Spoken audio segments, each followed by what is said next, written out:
हरे कृष्णा दोस्तों, स्वागत है आपका हमारे YouTube चैनल पर।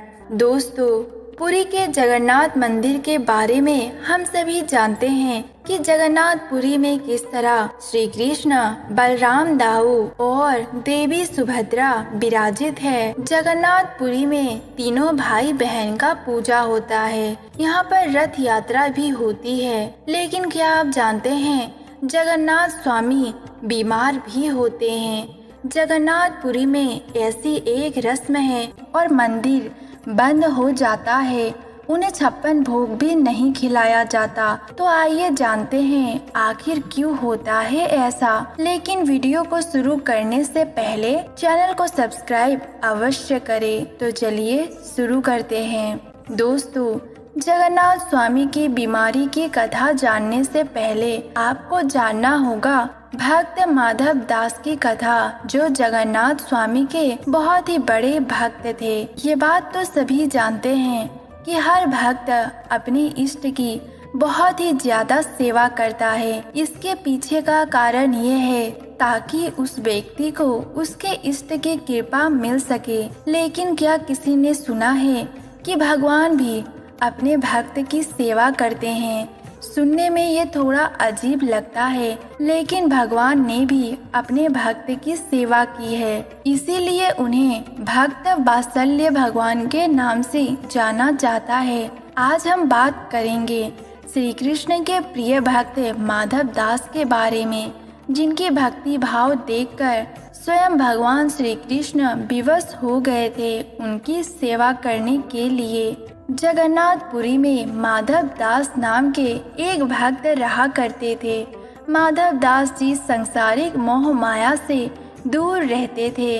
वे केवल प्रभु जगन्नाथ की भजन और दर्शन करते थे। माधव दास जी प्रभु जगन्नाथ को अपना प्रिय मित्र मानते थे।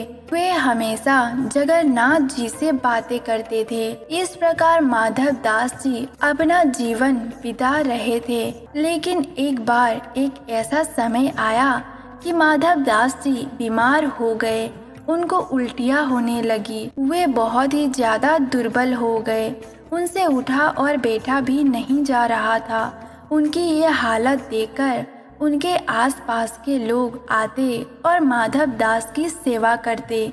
लेकिन दोस्तों, माधव दास जी ने उनसे कह दिया था, मेरे तो जगन्नाथ स्वामी हैं, वही मेरी रक्षा करेंगे, और लोगों को आने से मना कर दिया।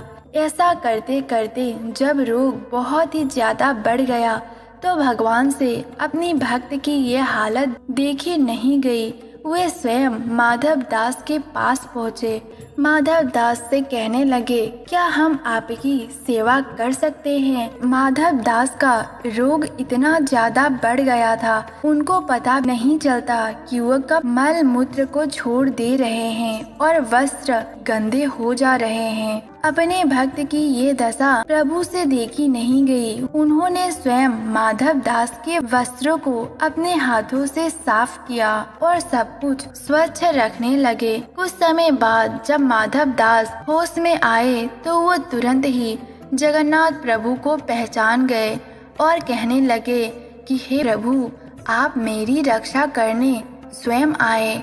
मुझ पर आपकी बहुत बड़ी कृपा हुई। लेकिन माधव दास ने भगवान से पूछा, हे प्रभु, आप तो त्रिभुवन के स्वामी हैं, फिर मेरी सेवा आखिर आपने किया क्यों? आप चाहते तो रोग को ही दूर कर देते, इतना सब कुछ नहीं करना होता। भगवान कहते हैं, हे माधव, मुझसे मेरे प्यारे भक्त की कष्ट देखा नहीं जा रहा था, इसीलिए मैंने यहाँ आकर तुम्हारी सेवा की।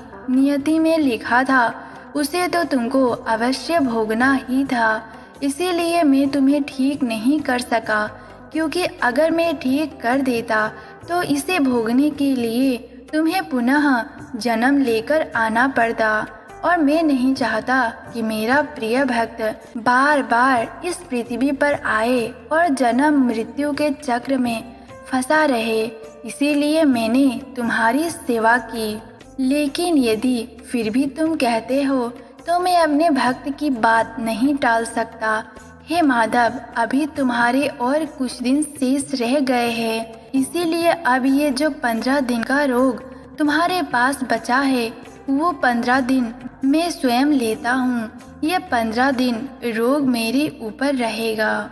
उस वक्त से भगवान जगन्नाथ जी साल में एक बार बीमार होते हैं, इसीलिए हर वर्ष उन्हें स्नान करवाया जाता है और मंदिर का दरवाजा बंद कर दिया जाता है। उस दौरान प्रभु को 56 भोग नहीं खिलाया जाता। बीमार होने के कारण उनको काढ़ा पिलाया जाता है और उनकी सेवा की जाती है ताकि प्रभु जल्दी से जल्दी ठीक हो जाए और अपने भक्तों को दर्शन दे सके।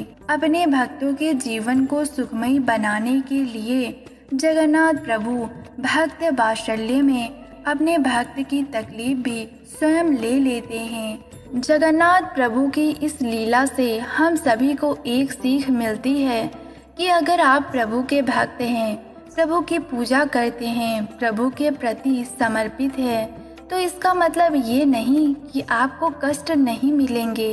आपने जो भी पूर्व जन्म में बुरे कार्य किए हैं उनकी सजा तो आपको अवश्य मिलेगी। दोस्तों, इसीलिए बुरे वक्त में प्रभु के ऊपर से भरोसा ना उठने दे। अगर आपको ये जानकारी अच्छी लगी हो तो वीडियो को लाइक करें, चैनल को सब्सक्राइब करें और कमेंट में ज़रूर लिखें। जय जगन्नाथ।